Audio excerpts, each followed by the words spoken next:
Thumma la yazalu ahlul jannati yarushuna alaihim al-ma' hatta yambutuna nabatal gutha'i fis sail. Orang-orang akan dikeluarkan dari neraka dalam keadaan telah terbakar. Dan mereka sudah seperti arang. Kemudian ahli surga terus-menerus mencipratkan air pada mereka hingga mereka tumbuh seperti tumbuhan yang lemah di aliran air. Hadis riwayat Ahmad dan disahihkan oleh Al-Albani dalam silsilah hadis sahihah jilid 4 halaman 68 dan dikatakan sahih berdasarkan syarat Imam Muslim. Jadi hadis ini sama tadi, ada syafaat. Berarti mereka akan dikeluarkan karena pertolongan yang Allah izinkan.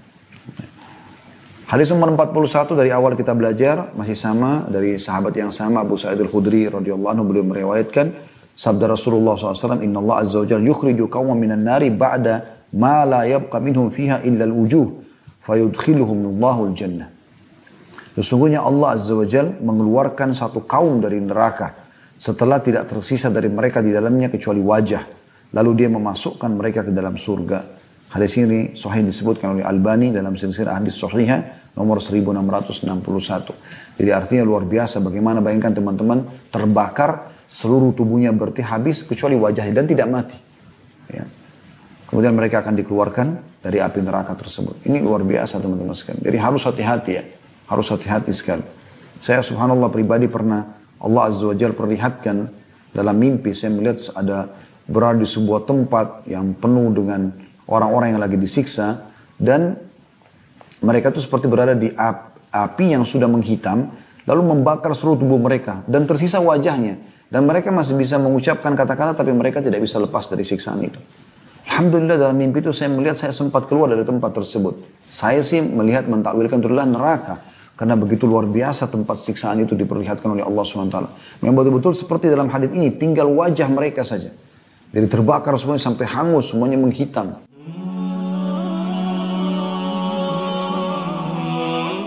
Dan kita sekarang lagi fokus untuk membedah potongan doa ini. Bagaimana kita mengenal lebih jauh tentang neraka jahanam yang Allah Subhanahu wa taala siapkan untuk para pembangkang dan orang-orang yang tidak mau kembali dan taubat kepadanya. Dan tempat ini teman-teman sekalian sudah sering saya ulangi, bukan sebuah penjara yang cuma 1 hektar dijaga dengan mungkin penjaga-penjaga penjara yang mungkin kekejamannya pun kalau ada tuh kekerasannya hanya dalam batas-batas waktu tertentu. Mungkin ada juga orang yang masuk penjara mungkin sama sekali tidak melalui proses hukuman fisik misalnya. Karena dia mengakui kesalahan dan kemudian dia tertib di dalam penjara. Dia masih sempat bisa makan makanan yang enak. Masih bisa mandi, masih bisa ke kamar kecil. Mungkin masih bisa istirahat walaupun tentu tempatnya tidak senyaman rumahnya. Neraka adalah sebuah tempat yang sudah kami sering ulangi. Tidak ada tempat istirahat, tidak ada tidur. Makanannya pun sudah kita jelaskan bagaimana buah zakum yang seperti minyak panas yang meleleh, yang melelehkan tubuh. Kemudian minumannya dari air yang mendidih, timah yang panas, dari tinatul khabal atau darah dan nanah ahli neraka. Dan itu non-stop, tidak ada waktu untuk istirahat. Dan bagaimana kita sudah jelaskan teman-teman sekalian, mereka ahli neraka itu luar biasa ya, keadaannya sangat menyedihkan sekali. Di pasal atau di bab ke-14 yang lalu kita sempat bahas bagaimana akan didatangkan pada hari kiamat orang yang paling besar nikmatnya di dunia. Ya, kita anggap dia dari lahir sampai dia meninggal lagi nggak pernah rasakan kesusahan hidup dari sisi materi. Rumahnya mewah, mobilnya bagus, segala macam, punya jabatan mungkin dari orang tuanya, warisan segala macam. Tapi dia termasuk ahli neraka karena tidak pernah beribadah kepada Allah SWT, tidak beriman kepada Allah SWT. Maka datangkan pada hari kiamat lalu dicelupkan dengan 1 celupan saja di neraka, lalu dikeluarkan. Kemudian ditanya kepada dia, apakah pernah kamu rasakan nikmat selama ini? Pernah gak kamu lihat selama ini kenikmatan? 2 pertanyaan itu. Maka dia mengatakan demi Allah tidak pernah. Hanya dengan 1 kali celupan di neraka membuat seluruh nikmat dunia ini dilupakan. Tidak pernah sama sekali dirasakan. Ya. Begitu juga dengan sebaliknya ahli surga akan didatangkan nanti pada hari kiamat orang yang paling susah di dunia. Anggap dari lahir orang tuanya sudah miskin, tinggal di pinggiran jalan, dia pun begitu. Tapi dia termasuk ahli surga karena walaupun miskin dia beribadah kepada Allah Subhanahu wa taala. Azan dia sholat, puasa dia puasa. Dia melakukan ketaatan-ketaatan kepada Allah walaupun dia melalui kesusahan hidup secara ekonomi di dunia. Pada saat meninggal akan didatangkan hari kiamat dan dicelupkan 1 celupan di surga. Dimasukkan lalu kemudian dikeluarkan. Kemudian ditanya kepadanya, apa kau pernah lihat penderitaan selama ini? Maka dia mengatakan, tidak pernah demi Allah. Jadi tidak pernah ke penderitaan yang dia pernah rasakan di dunia, hilang semua dengan satu celupan di surga. Sebagaimana juga tadi, orang yang paling besar nikmatnya di dunia, tapi dari ahli neraka dicelupkan satu celupan di neraka, lalu dia kehilangan nikmat selamanya yang pernah dia rasakan selama ini. Bagaimana dengan orang yang menjadi penghuninya selamanya? Khalidina fiha. Kekal di nikmat surga dan kekal di siksaan neraka. Maka ini sebuah hal yang mesti dijadikan sebagai sebuah ibrah dan pelajaran. Dan sebenarnya orang-orang yang menjadi ahli neraka ini teman-teman hanya karena dia membangkang. Kenapa harus menjadi ahli neraka? Kenapa harus melakukan pelanggaran-pelanggaran agama? Kenapa harus riba? Kenapa harus dusta? Kenapa harus menipu? Kenapa harus menggunjing? Kenapa harus memfitnah? Kenapa harus mengambil hak orang lain? Kenapa harus durhaka dengan kedua orang tua? Kenapa harus memutus silaturahim? Kenapa harus masuk ke hal-hal yang akhirnya membawa ke dalam neraka? Sementara Allah Azza wa Jalla telah membuat perbuatan-perbuatan tersebut dibenci oleh manusia. Orang tidak suka dengan pendusta, orang tidak suka dengan penyebar fitnah, pengadu domba, orang tidak suka dengan orang-orang yang jahat. Dan juga Allah ancam dengan dosa dan Allah ancam dengan neraka di hari kiamat.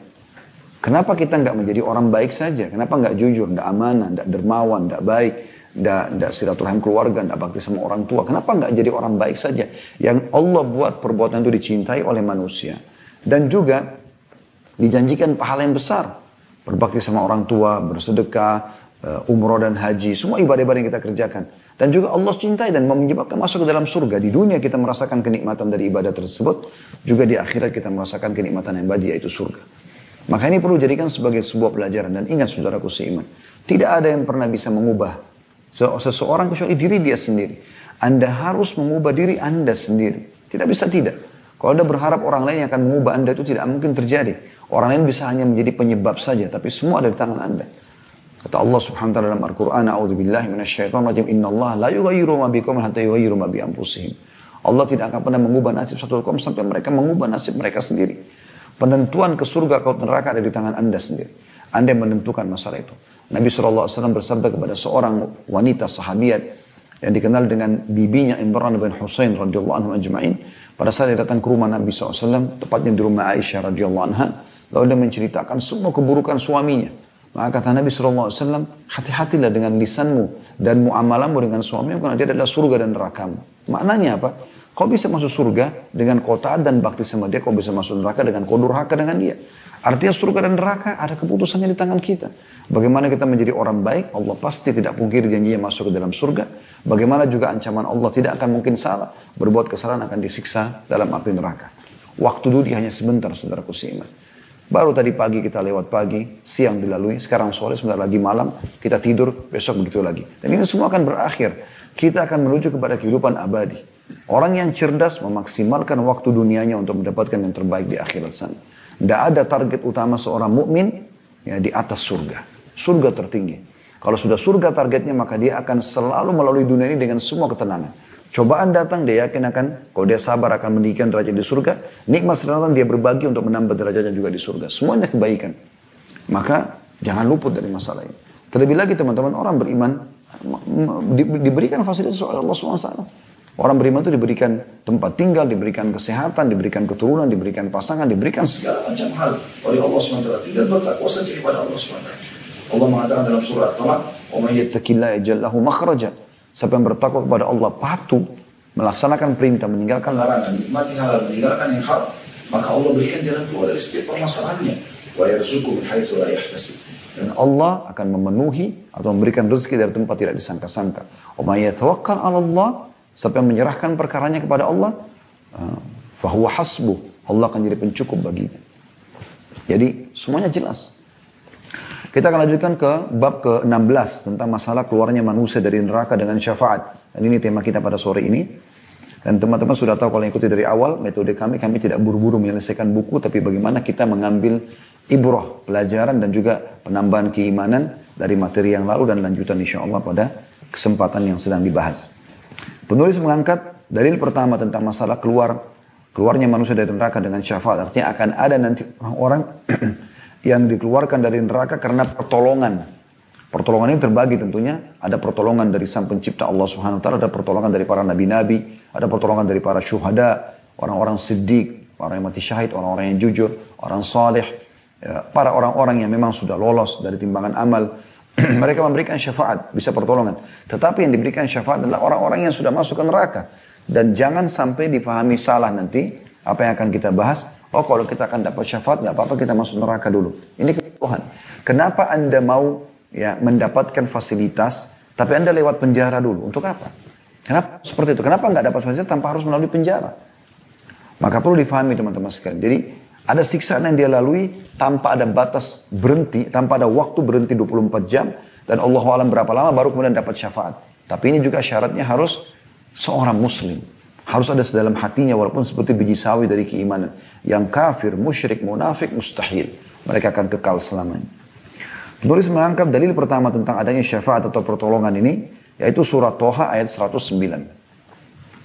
Bunyinya, A'udzubillahi minasyaitonirrajim, yauma idzin la tanfa'u syafa'atu illa man adina lahu ar-rahman wa radiya lahu qawla. Pada hari itu, hari kiamat, hari kebangkitan, tidak berguna syafaat, rekomendasi pertolongan, kecuali syafaat orang yang Allah Maha Pemurah telah memberi izin kepadanya. Ya. Dan dia, Allah, telah meridhoi perkataannya. Maksudnya dia sendiri sudah lolos dari timbangan amal. Jadi dia sudah lolos dari timbangan amal. Dia sudah amal solehnya lebih baik daripada amal buruknya, maka Allah izinkan dia. Dan tergantung. Allah izinkan dia memberikan syafaat 1 orang, 2 orang, 3 orang. Tentu ada orang yang mungkin sangat dekat dengan Allah Subhanahu Wa Taala. Dia bisa memberikan ya sampai sejumlah suku Mudhar. Kita pernah jelaskan di 2 pertemuan yang lalu ya. Bagaimana kata Nabi SAW waktu menjelaskan tentang keras dan besarnya tubuh ahli neraka. Kata Nabi SAW, sungguhnya ada dari umatku orang yang bisa memberikan syafaat sampai sejumlah suku Mudhar atau Mudhar. Mudhar itu bisa 100.000 ke atas orang. Bahkan kalau sekarang di hari ini perkembangan mereka sudah jutaan orang. Bisa diberikan syafaat karena banyaknya amal soleh dia. Baiknya hubungannya dengan Allah SWT. Dan ada orang dari umatku yang akan menjadi penghuni neraka dan menjadi salah satu dari sudutnya. Karena besarnya tubuhnya untuk disiksa. Karena banyak sekali dosa yang dia lakukan. Itu dari umat Islam. Gitu kan? Dari umat Islam. Tapi ada yang memberikan syafaat di sini. Semoga kita termasuk insya Allah di dalam yang bisa memberikan syafaat orang-orang yang kita cintai. Atau orang kita kenal ataupun tidak kenal dari kaum muslimin. Sehingga mereka selamat dari siksa. Juga boleh mengangkat dalil yang kedua surah Az-Zumar ayat 44. Surah nomor 39. A'udzubillahi minasyaitonirrajim. Qul lillahi syafa'atu jami'a lahu mulkus samawati wal ard thumma ilaihi turja'un. Katakanlah, hanya kepunyaan Allah syafaat itu semuanya. Kepunyaannya lah kerajaan langit dan bumi. Kemudian kepadanya lah kamu dikembalikan. Jadi saksi bahasan potongan awal ayat, yaitu hanya kepunyaan Allah lah syafaat itu semuanya. Maksudnya hanya Allah yang nanti akan mengizinkan di akhirat untuk memberikan pertolongan. Dan ini luar biasa. Kalau ada orang yang sudah masuk neraka bisa dikeluarkan, itu luar biasa. Ya. Termasuk teman-teman sekalian, cari teman-teman yang baik dan soleh. Bagi wanita solehah, ini bisa menjadi penyelamat dari api neraka. Dalam sebuah riwayat disebutkan, sebelum kita baca lanjutan dalilnya, akan ada orang nanti di hari kiamat di neraka dikeluarkan dari api neraka. Kemudian orang-orang neraka, ada satu ahli surga berkata begini, ya Allah, engkau telah lolos, aku masuk ke dalam surga. Tapi aku tidak melihat sahabatku si fulan. Sahabatnya kebetulan orang muslim tapi banyak dosanya. Maka di mana ya Allah? Maka Allah pun berkata, carilah saudaramu itu di neraka. Kalau dia ada, keluarkan. Sahabatmu itu bukan saudara, ini sahabatnya. Orang tidak ada hubungan kerabat. Kemudian dia pun mencari dan ditemukan lalu dia keluarkan. Pada saat dikeluarkan, ahli neraka bertanya, kenapa si fulan keluar? Karena setiap ada orang dikeluarkan dari neraka mereka saksikan. Dan mereka, oh ini keluar karena ini, karena itu, karena ini. Jadi banyak alasan. Karena memang dosanya sudah bersih. Karena Allah yang menyelamatkan dia. Karena syafaat para nabi-nabi. Maka mereka cari tahu kenapa. Ada apa? Kenapa orang ini dikeluarkan? Apakah ada para nabi-nabi berikan syafaat? Adakah saudara-saudaranya, ya, kerabatnya? Maka mengatakan. Ya. Lalu kemudian ditanyakan kepada malaikat pun menjawab. Bukan ditanyakan, malaikat menjawab mengatakan sesungguhnya dia memiliki seorang teman yang sudah masuk surga yang meminta dia agar dikeluarkan bersamanya. Maka pada saat itu mereka pun berharap. Mereka berharap punya sadiqun hamim, kata Allah dalam Al-Quran. Mereka berharap selama dunia punya teman-teman orang saleh, orang baik yang bisa menyelamatkan mereka. Itu harus kita jadikan sebagai target kita. Gak ada lagi teman-teman yang buruk yang akhirnya membawa kita pada kelalaian, pada kesehatan. Karena itu sia-sia saja. Di dunia kita jadi lalai, di akhirat pun kita jadi celaka. Kemudian penulis juga mengangkat dalam surah Zukhruf ayat 86. Ya. Di dalam buku kita seperti biasa di sini tidak ditulis oleh penerbit ayat Al-Qur'annya. Kita coba buka dari aplikasi Al-Qur'an di handphone insyaallah. Ayat 86 dari surah Zukhruf. Yang bunyinya a'udzubillahi minasyaitonirrajim. وَلَا يَمْلِكُ الَّذِينَ يَدْعُونَ مِنْ دُونِهِ الشَّفَاعَةَ إِلَّا مَنْ شَهِدَ بِالْحَقِّ وَهُمْ يَعْلَمُونَ. Yang artinya, dan sesembahan-sesembahan yang mereka sembah selain Allah, patung-patung, pohon, apalah, jin-jin, penjaga laut, penjaga sungai, penjaga gua, yang mereka bohong semua penyembahan itu, tidak ada hak ketuhanan mereka sama sekali.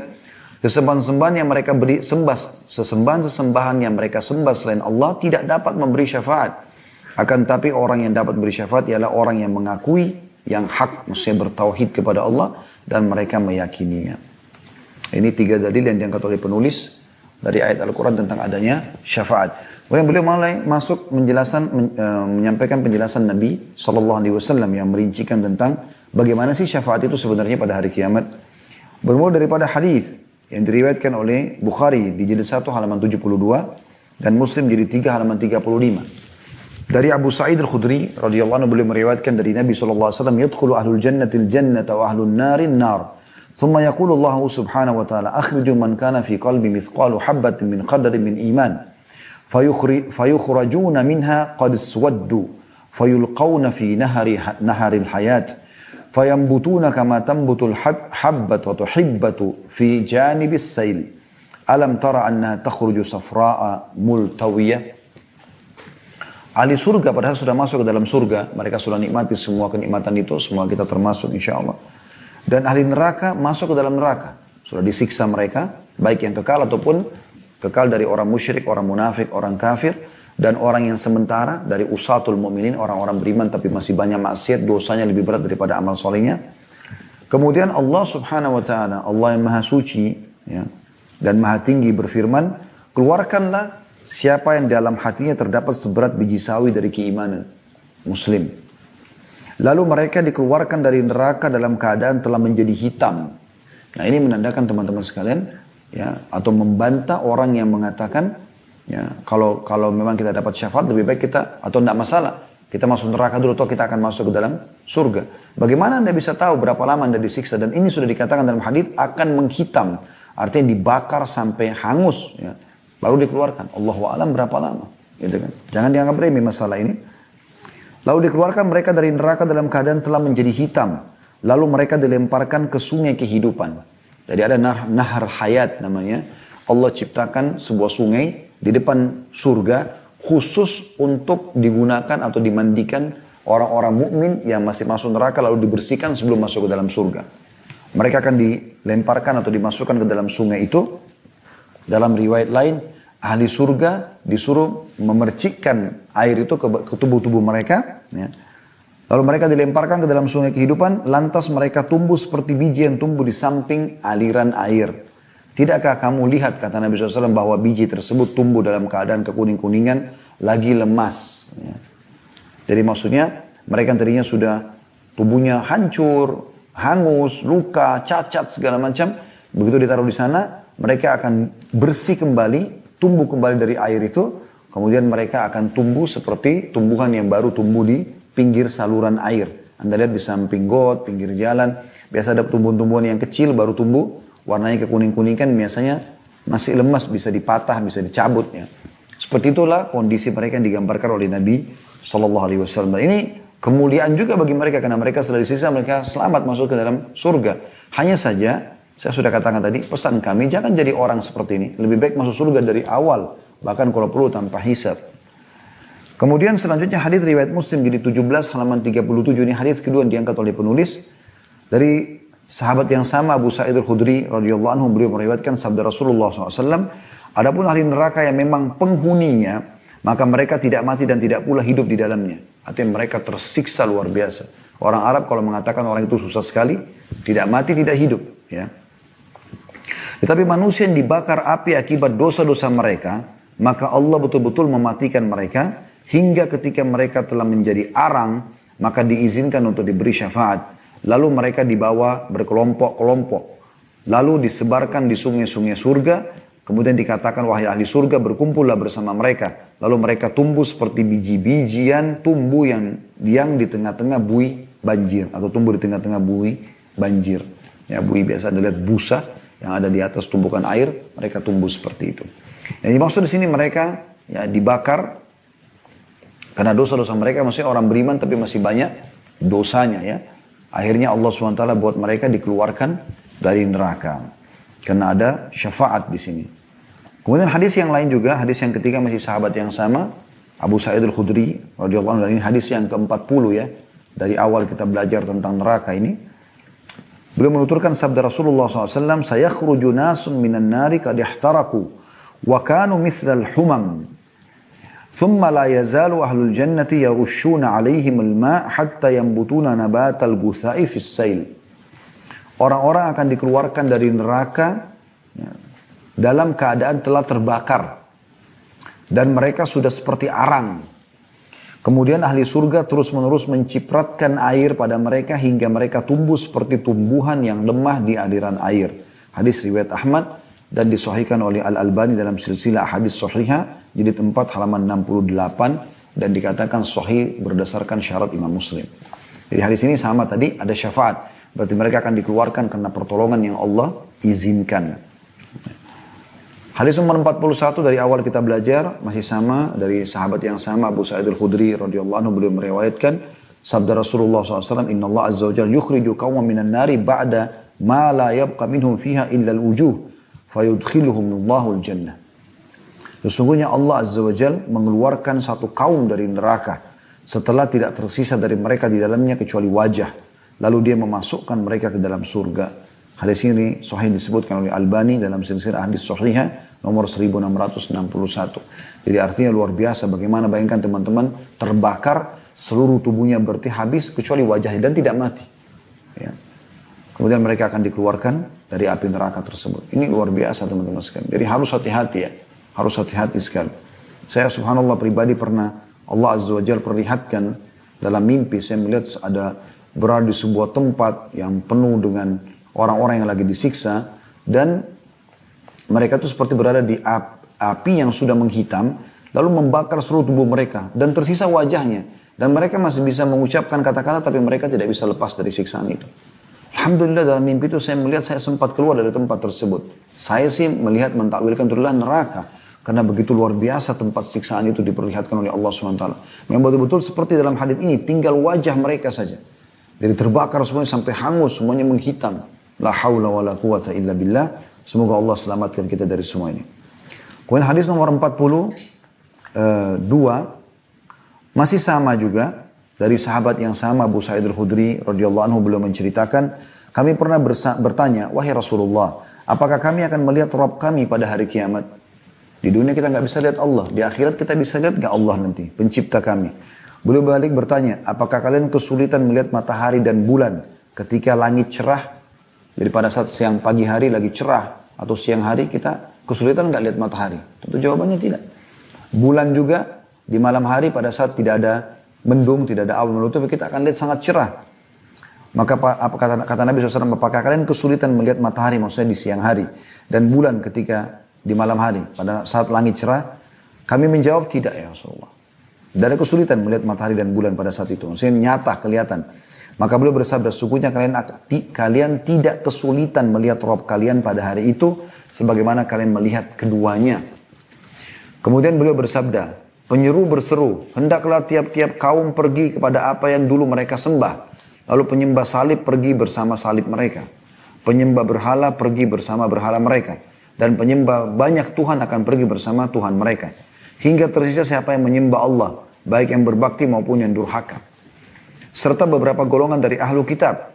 Kemudian Jahannam didatangkan. Ia ditampakkan seolah-olah fata morgana. Ditanyakan kepada kaum Yahudi, apa yang dulu kalian sembah? Mereka menjawab, kami menyembah Uzair anak Allah. Karena orang Yahudi mengatakan Uzair anak Allah. Ya. Sebagaimana Nasrani mengatakan Isa anak Allah. Lalu dikatakan, kalian berdusta. Tidak mungkin Allah memiliki istri dan anak. Lalu apa yang kalian inginkan? Mereka mengatakan, kami ingin agar engkau memberikan minum kepada kami. Diperintahkan kepada mereka, atau dikatakan, minumlah. Lalu mereka berjatuhan di dalam neraka. Ya, bagi teman-teman yang pegang bukunya, itu ada salah cetak ya, salah tulis. Diperceritakan di halaman 147. Dikatakan lalu mereka berjatuhan di surga. Itu tidak benar. Berjatuhan di neraka mereka ya. Karena ini adalah orang-orang yang menyembah Uzair. Mereka kufur kepada Allah. Jadi kata-kata surga diganti neraka. Hingga tersisa nanti setelah mereka semua dilempar ke neraka adalah orang-orang yang menyembah Allah. Baik yang berbakti maupun yang durhaka. Ditanyakan kepada mereka, apa yang menahan kalian? Sedangkan manusia sudah pergi semuanya. Mereka menjawab, kami dulu berpisah dengan mereka. Dan kami lebih membutuhkan padanya pada hari ini. Ya. Sesungguhnya kami mendengar penyeru berkata, hendaklah setiap kaum mengikuti apa yang dulu mereka sembah. Dan kami sedang menunggu Rabb kami. Lalu beliau melanjutkan, kata Nabi SAW, kemudian Al-Jabbar, Allah yang maha perkasa datang kepada mereka dalam rupa selain rupanya yang mereka lihat untuk pertama kalinya. Seraya mengatakan, akulah Rabb kalian. Mereka mengatakan, engkau adalah Rabb kami. Tidak ada yang berkata-kata dengannya, N-nya kata ganti, besar, kata ganti Allah, kecuali para nabi. Lalu ia menyeru bertanya, apakah antara kalian dengannya atau dengan Allah ada tanda yang kalian kenali? Mereka menjawab, iya, betis. Karena di awal mereka melihat Allah, Allah perlihatkan betisnya. Tentu tidak sama dengan makhluk, tidak bisa kita samakan. Kuasa Allah SWT kita imani ini sebagaimana apa yang Nabi SAW sampaikan sesuai dengan kemahabesaran Allah tentunya. Lalu Allah membuka betisnya, maka bersujudlah kepadanya setiap mukmin dan tinggal orang yang bersujud kepada Allah karena riya dan sum'ah, karena ingin pamer saja. Ia berusaha sujud tapi punggungnya menjadi kaku. Kemudian titihan didatangkan, maksudnya sirat. Ya, jalan dilewati di atas neraka untuk menuju ke surga. Lalu dipasang di antara dua tepi jahannam. Kami katakan, wahai Rasulullah, apakah titihan itu? Beliau menjawab, licin lagi menggelincirkan. Di atasnya terdapat besi-besi runcing yang dibentangkan lagi memiliki duri yang tajam seperti terdapat di Najd yang disebut dengan Sa'dan. Jadi licin, gelap. Allahu a'lam berapa jauhnya karena melewati neraka jahannam yang sangat besar. Kemudian ada duri-duri yang tajam yang siap ya, menusuk orang-orang yang lewat.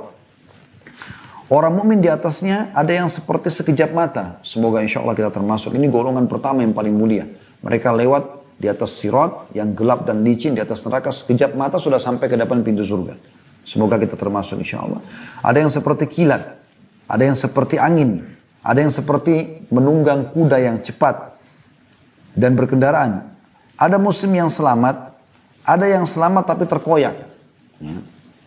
Dan ada yang terpelanting ke dalam neraka jahanam. Karena dosanya lebih berat daripada amal solehnya. Ini tersisa orang-orang beriman saja sebenarnya. Hingga yang terakhir dari mereka berjalan sambil merangkak. Tidaklah kalian lebih menuntut kepadaku tentang hak yang telah jelas bagi kalian dibandingkan seorang mukmin pada hari itu kepada Al-Jabbar. Atau Allah yang maha perkasa. Maksudnya pada hari itu orang-orang berharap bisa selamat dari situ. Karena selamat di atas sirat yang dibentangkan di atas neraka berarti selamat masuk ke dalam surga. Jika mereka semua sudah selamat dan saudara-saudara mereka masih belum selamat, karena ada yang jatuh. Dari orang-orang beriman tadi ada yang jatuh karena dosanya lebih banyak. Ada juga yang terkoyak, selamat tapi terkoyak. Kena karena masih ada dosa-dosa mereka gitu kan. Pada saat mereka semua sudah selamat, yang lolos, berhasil lolos, dan saudara-saudara mereka masih belum selamat, maka mereka mengatakan, wahai Rabb kami, saudara-saudara kami, mereka sholat bersama kami, berpuasa bersama kami, dan beramal bersama kami. Allah subhanahu wa ta'ala mengatakan, pergilah, siapa yang kalian dapati dalam hatinya terdapat seberat 1 dinar dari keimanan, seperti koin dinar, maka keluarkanlah. Dan Allah mengharamkan muka mereka atas api neraka. Maksudnya orang-orang surga ini, yang pergi menjemput saudara-saudara mereka itu, tidak kena api neraka. Lalu mereka mendatangi saudara-saudara mereka. Sebagian dari mereka telah terbenam di dalam neraka hingga telapak kakinya, dan hingga setengah betisnya. Lalu mereka mengeluarkan siapa yang mereka kenal. Kemudian mereka kembali. Maka Allah berfirman kepada mereka lagi. Pergilah. Siapa yang kalian dapati dalam hatinya terdapat seberat setengah dinar dari keimanan. Tadi kalau satu koin dinar ini setengah dinarnya. Maka keluarkanlah. Lalu mereka mengeluarkan siapa yang mereka kenal. Kemudian mereka kembali. Maka Allah berfirman. Pergilah. Siapa yang kalian dapati dalam hatinya seberat zarrah dari keimanan. Seperti biji sawi. Kecil seperti debu. Maka keluarkanlah. Maka mereka pun mengeluarkan siapa yang mereka kenal. Abu Sa'id Al-Khudri berkata, radhiyallahu anhu, jika kalian tidak percaya kepadaku, maka bacalah firman Allah subhanahu wa ta'ala yang disebutkan dalam surah An-Nisa ayat 40. Yang bunyinya, a'udzubillahi minasyaitonir rajim, innallaha la yadhlimu mithqala dzarratin wa in taku hasanatan yudha'ifha. Al-ayah, sungguhnya Allah tidak menganiaya seorang pun walaupun seperti biji zarrah, dan jika ada kebaikan sebesar zarrah, niscaya Allah akan melipat gandakan. Kata Nabi SAW, kemudian para nabi, malaikat-malaikat dan kaum mukminin memberikan syafaat. Al-Jabbar mengatakan, ya setelah semua berikan syafaat, maka Zat yang Maha Perkasa Allah mengatakan, masih tersisa syafaatku. Lalu dia menggenggam satu genggaman dari neraka. Bagaimana? Allahu a'lam. Kita nggak boleh menggambarkan telapak tangan Allah. Allah menggenggam satu genggaman dari neraka. Lalu mengeluarkan banyak orang yang telah terbakar. Lalu mereka dilemparkan ke sebuah sungai di mulut surga yang disebut dengan air kehidupan. Lalu mereka tumbuh di kedua tepinya sebagaimana biji-bijian tumbuh di aliran air yang kalian melihatnya di sisi batu dan di sisi pohon. Daun yang terkena sinar matahari berwarna hijau dan yang terlindung oleh naungan berwarna putih. Lalu mereka keluar dari sungai kehidupan seolah-olah intan. Pada leher mereka disematkan tanda, lalu mereka masuk ke dalam surga. Ahli surga menyebut mereka dengan istilah utaqa'ur rahman, atau kaum yang dibebaskan oleh Ar-Rahman, Zat yang Maha Pengasih, Allah SWT. Allah memasukkan mereka ke dalam surga dengan tanpa amal yang mereka lakukan dan tanpa kebaikan yang pernah mereka persembahkan.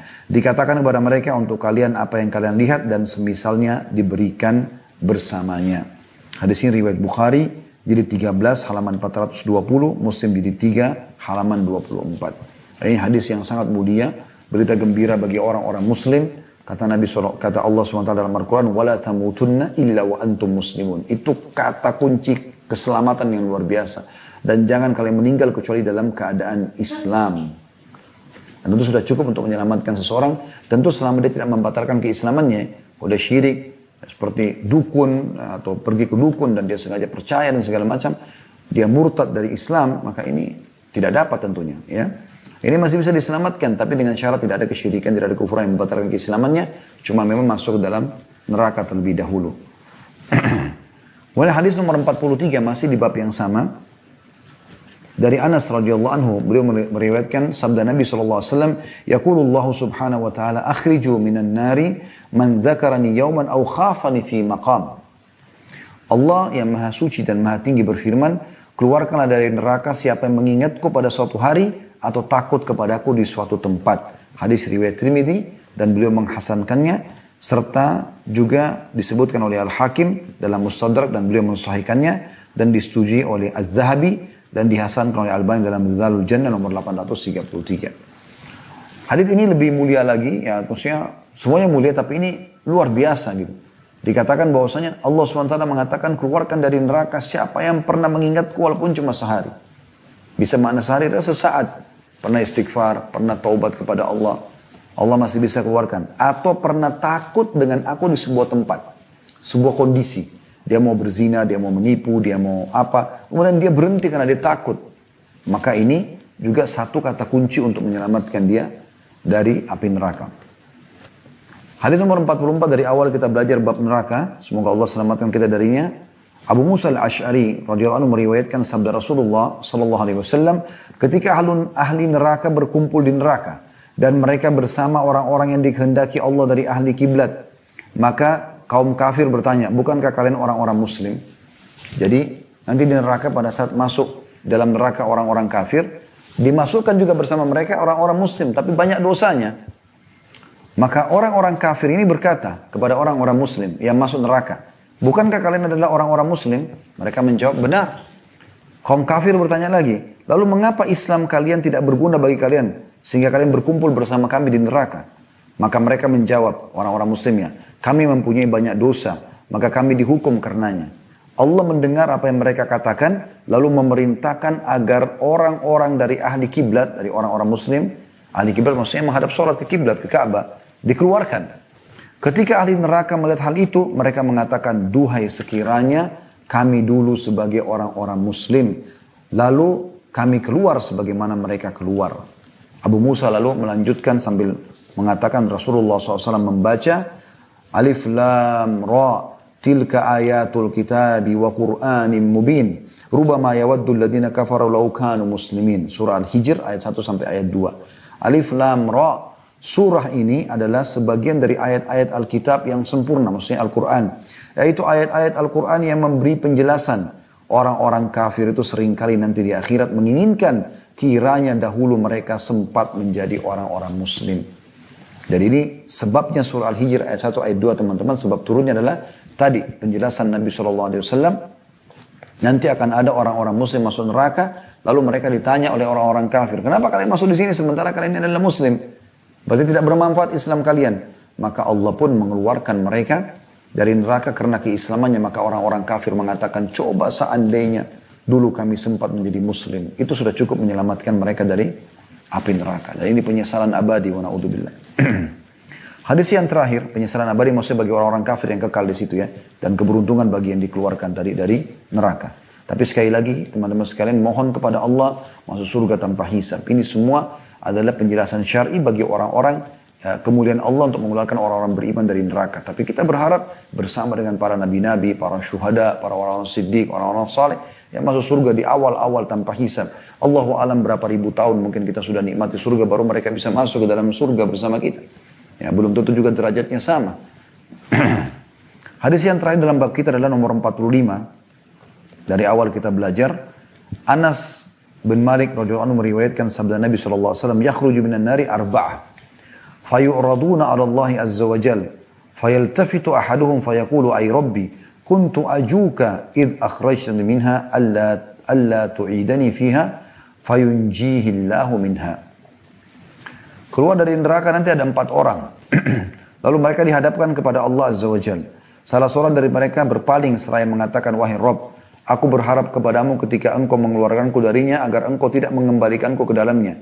Maka Allah pun menyelamatkannya darinya, maksudnya dari api neraka tersebut.